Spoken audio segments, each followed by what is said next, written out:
Sederalun puluhan mahasiswa dari Universitas Negeri Islam UIN Araniri Banda Aceh berunjuk rasa mengutuk aksi militer Israel atas warga Palestina di jalur Gaza. Aksi Rabu sore itu juga diwarnai dengan pembakaran bendera Israel dan Amerika Serikat. Mereka juga mengecam Amerika Serikat yang dinilai berada di balik aksi Israel. Mahasiswa menyerukan warga muslim dunia bersatu untuk membantu mengurangi penderitaan warga Palestina.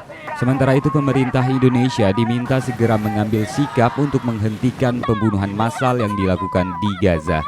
Mahasiswa juga menolak rencana kunjungan mantan Presiden Amerika Serikat Bill Clinton ke Aceh pada pekan ini. Dari Banda Aceh, Budi Fatria, Serambi On TV.